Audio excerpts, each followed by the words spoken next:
Brilliance Audio presents Iron Garland by Jeff Wheeler, performed by Kate Rudd. Mr. Clarence Skrelling worked as an advocate for the firm of Sloane and Teitelbaum in the disease-ridden slums of the Fells.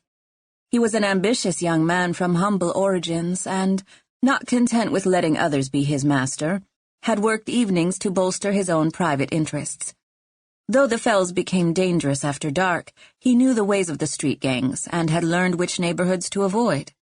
Clarence had taken upon himself a mission, a solemn duty, to unmask the identity of his true love's mother.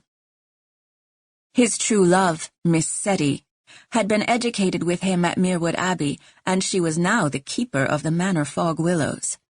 Her guardians, the Fitzroys, hoped to adopt her. But no one at Sloane and Teitelbaum had managed to locate her mother, and her father refused to relinquish his claims to her without a sizable bribe. Clarence had visited Fog Willows at Whitsunday to apprise his lady-love of his progress, or lack thereof. His heart churned with emotion when he thought of her, when he imagined how grateful she'd be upon learning he had at last discovered the truth of her illustrious parentage. The Zephyr he'd hired bobbed on an air current, causing him to grip the wooden bench more tightly. The weather was poor, and rain lashed at his cloak and dripped down his face. Unpleasant indeed, but he would not let a little storm prevent him from reaching his destination. His hat was tucked under his arm, or else it would have blown off the Zephyr to be found by a peasant somewhere in the gloom below. "Are we almost there?" he shouted to the Zephyr's pilot. With the war going on, it had cost a small fortune to pay the fare. Of course, he'd haggled on the price, but every skyship was a rare commodity now. 3 years of war had changed the world. Well, worlds was a more accurate way of putting it. Their enemy, after all, lived on another world, accessible only through the mirror gates. 3 years since passing the test at Merewood. 3 years that had flown by faster than a Zephyr. "Eh?" the pilot shouted back. "Are we almost there?" "Are we not going fast enough for you, Mr. Skrelling? You did notice the storm, did you not?" "My clothes are soaked through. No need to get cheeky." His impatience flared up, and he vowed to dock the man's pay a little for his impertinence. "This is a fool's errand, if you don't mind me saying so," the pilot shouted. "I'm not paying you for your wisdom," Clarence shot back. "How far are we from Pavenham Sky?" "If that's what you wanted to know, you should have asked that from the start." "I did. Oh, just answer me."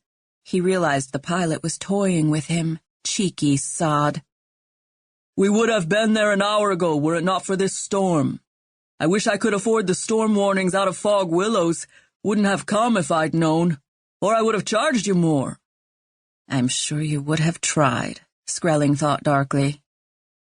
"Well, how far off are we?" "Eh?"